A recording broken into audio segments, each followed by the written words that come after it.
Hi everyone, this is chapter 19 called The Digital Revolution Bent Out of Shape. So chapter 19 and 20 were added on later. They're in the revised edition of Hold On to Your Kids by Gordon Neufeld and Gabor Mate. So a lot has changed since the first edition of Hold On to Your Kids. The typical teen sends an average of 3,000 text messages a month. I asked my son, my youngest one who's 18, about that, if that sounds right. And he said, yeah, because they have whole conversations in as text messages. And so if each time you send something is a text message, then he said that sounds about right. And I'd say he's not like overly attached to his phone compared to maybe the average. So I also think a lot of the numbers that Gordon Neufeld talks about in the beginning of that chapter, with how many people are on social media and stuff, are probably on the low end. They've probably gone up even since he wrote the additional chapters. So another concern is the accessibility of pornography on the internet, gaming, and cyberbullying. 90% of children between 8 and 16 have viewed pornography online. Children between the ages of 8 and 18 spend an average of 10 hours a day engaged with technology. When the digital age started, it was assumed that technology would be used for business, education, and entertainment. Information is actually quite low on our hierarchy of needs. What we seek is connection. What's important to us is our attachment status. We want assurance that we belong to those that matter to us and that we're seen as similar in our values, that we're important and liked by them, understood, wanted, and that we matter. We're driven to know if we're invited in each other's presence. Technology has started to be a replacement of the frustrated attachment needs of some of our children. But compensation for a core issue can't solve it. It only makes it worse. Those that are vulnerable have become addicted. This is not just an issue for our children, but also for us. Lots of times parents ignore their kids while they're on Facebook checking their messages or emailing or texting. If there's a safe way, is there a safe way to introduce our children to the benefits of the digital age? So Gordon Neufeld says children can be granted access to technology in a safe manner, but only when they have developed sufficiently so that technology will enhance their growth rather than undermine it. In the meantime, we need to make sure not to put temptation in their way. And, part of the way we do that is by the example we're setting. So if we're constantly on our phone, then the kids are going to want to be on their phone and see what that's all about too. One way we can use digital media in a positive way is to connect adults to children. For teachers to use it as a tool to connect with students, for parents to connect with their children when they have to be out of town, or for family to stay connected with relatives who live far away. This has been an amazing tool during this pandemic, because when you can't see each other in person, it is really nice to be able to connect online at least. And the more directly you do that with a video, it's better than just texting or whatever. The more personal you can make it, the better. Often social media is used for superficial connections based on making a favorable impression rather than a deeper connection. As such, technology entices and rewards those with superficial attachments, the immature, the underdeveloped, the peer-oriented. So those are most vulnerable, but I think we're all kind of sucked into that to to a higher or lower degree. Most of us are part of it. So in her book Alone Together, written by MIT psychologist Sherry Turkle, she interviewed hundreds of young people about their web-based lives, and people tell her that their phones and laptops are the place for hope in their lives, the place where sweetness comes from. Well, you'd hope your kids wouldn't say that. You hope that the family is like where hope comes from, and not their digital devices.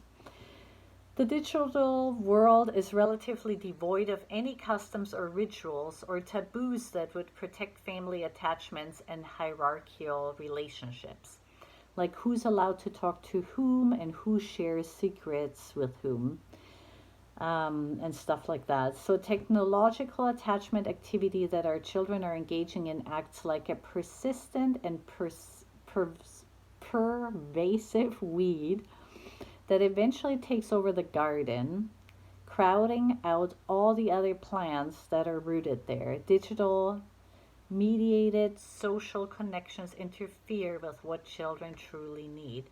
So, Gordon Neufeld is often asked, well, can't they have those connections as well as connections with us? But he says, like, often they end up taking over, and then there is less room for real attachments. So just be aware of that. The whole pursuit of attachment is to find release, to be able to rest from the urgent need to find attachment. Growth is a result.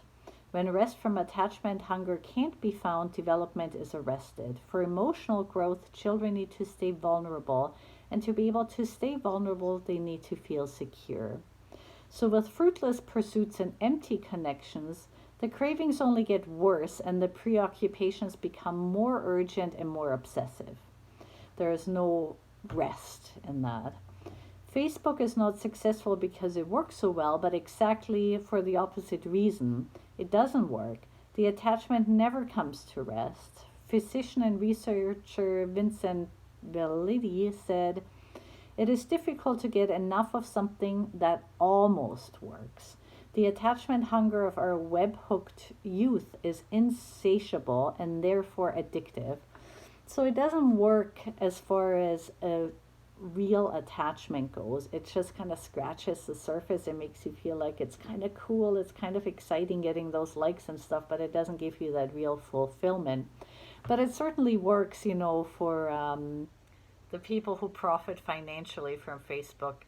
The fact that it almost works in us going back to it over and over and over and over to try to satisfy our attachment hunger works well for their pocketbooks. So, 6 reasons why digital intimacy is empty. The first one is, in digital interactions, the attachment invitation doesn't get across. So, in a study that they did after a test where kids were stressed out and wanted to get in touch with their parents, they divided them into groups, and half of them texted the mom and let them know about the stressful test and how stressed they are now and stuff, and the mom comforted them via text. And in the other half of the group, they did a phone call to the mom, and they found that only the ones who phoned their mom, the stress hormones were reduced, because it's harder to be comforted just by words. We need the warmth in the voice and that feeling to come across, and it comes across better in a phone call and even better in person. The next reason why digital intimacy is empty is the defenses required to engage in unprotected social interaction. They render such interactions unfulfilling. So, being emotionally fulfilled is essentially a vulnerable experience. The place from which we can feel fulfilled is exactly the place from which we can feel our wounds. So, if there is any defense against the possibility of getting wounded, the ability to feel satisfied is also lost. Normally, before we engage in any type of relationship with someone, we go through some attachment rituals, like we get their smile, their nod, we try to attach in a personal kind of, but not super deep way initially before it gets deeper, to make sure the interaction is going to be safe. But when we engage on the internet, it's usually like a cold interaction, like without all that little bit of getting to know each other first. So it's a pseudo intimacy without any testing to make sure it's safe to proceed. When anonymity is added to this equation, there is little to contain this dark side of attachment.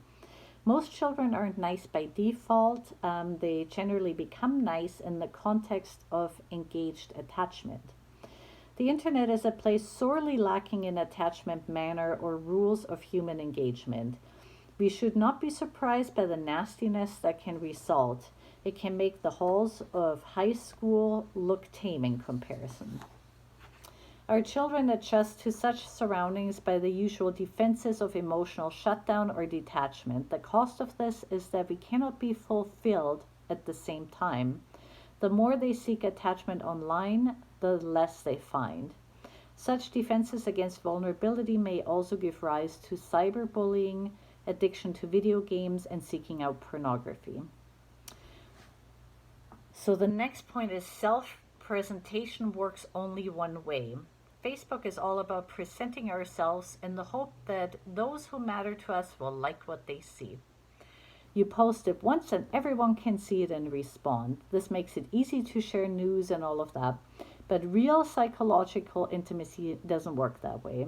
Feeling known is only possible in the context of an intensely personal relationship. You don't end up feeling known by displaying your insides in a book or in a lecture or on YouTube. Nor do the recipients of our self-representation of self-disclosure feel the least bit special for all our group-directed revelations. The partner in psychological intimacy must have the sense that he or she was specifically chosen, and the gift of ourself was given specifically to him or her. Anything else cheapens the interaction. Gordon Neufeld says he wouldn't want to read the postings of his adult children on Facebook. He wants to truly know them, not know about them. I also find sometimes, when something exciting happens and I post it on Facebook and then I want to tell a friend about it and they go, oh yeah, I already read that on Facebook. It's really like disappointing because it wasn't the same, right? Like the reaction you get from Facebook is like, it's just not as fulfilling as if you could have told your friend and they could have actually responded to it. Alrighty, the next point is there's no satisfaction when manipulation is involved. For most children and youth, social media involves managing their image with the aim of making an impression and increasing their status among their peers. I'd like to expand that. I think it's not just for children and youth. I think that's what everybody does on social media.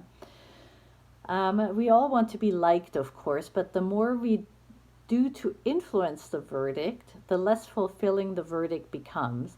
So let's say, if you have this picture that doesn't look like you normally look and everybody loves it, you don't feel as satisfied from that as from like a real interaction, people really responding to you in person and saying, hey, you look great, right? It's not the same.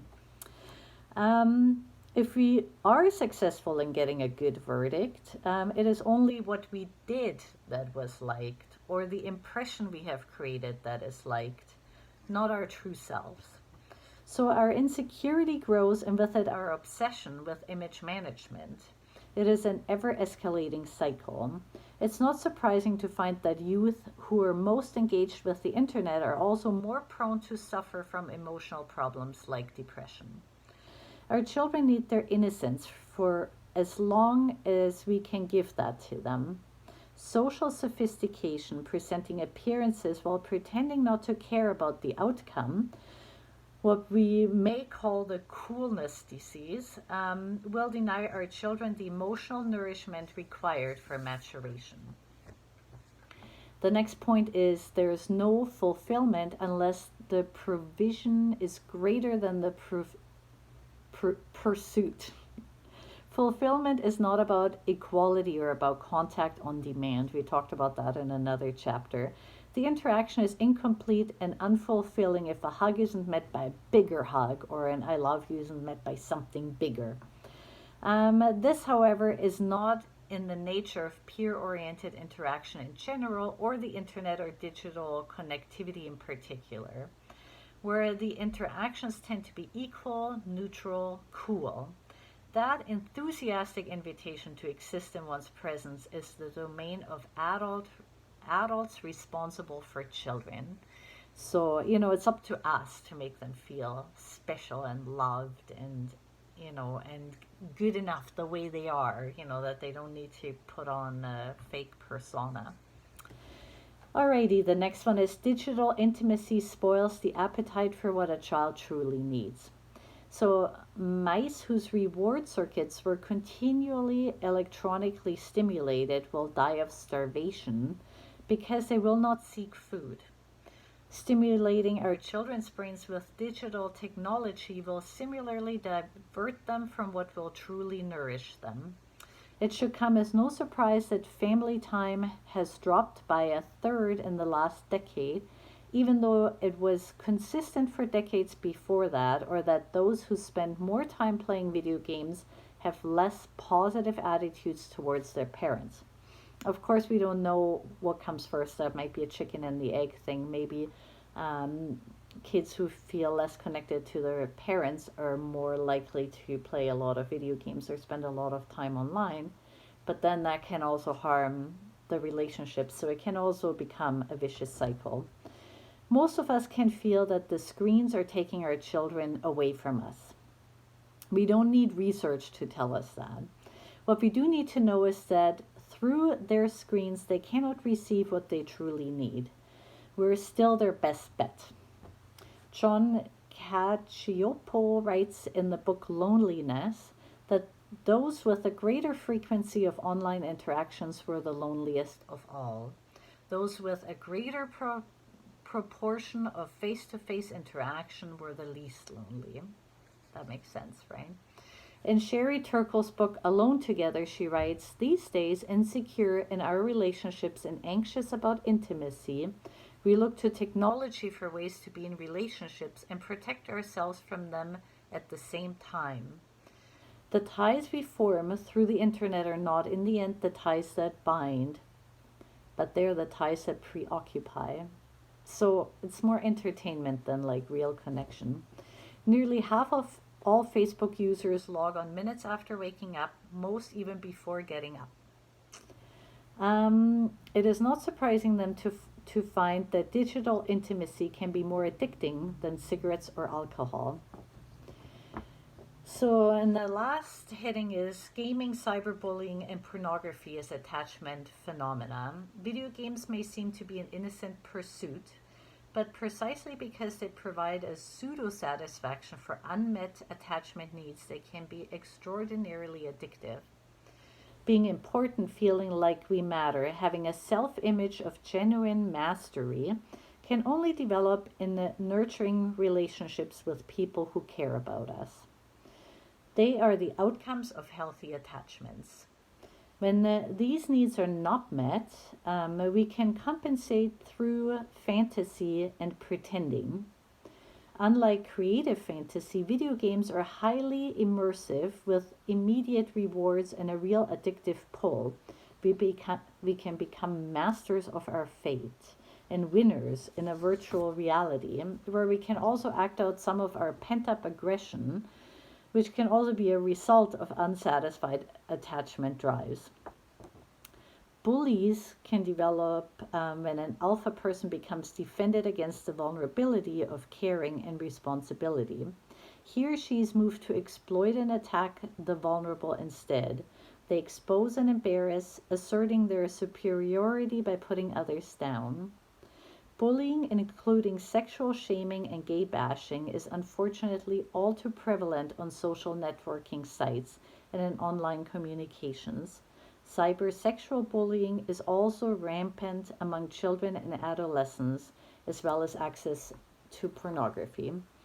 So there's a lot of stuff online, and we don't always have control over what our children will access when they're online. Even if you have a computer that has some parental restrictions on there, those are generally for the sites that are allowing those restrictions to happen. There are other sites that they might still be able to access.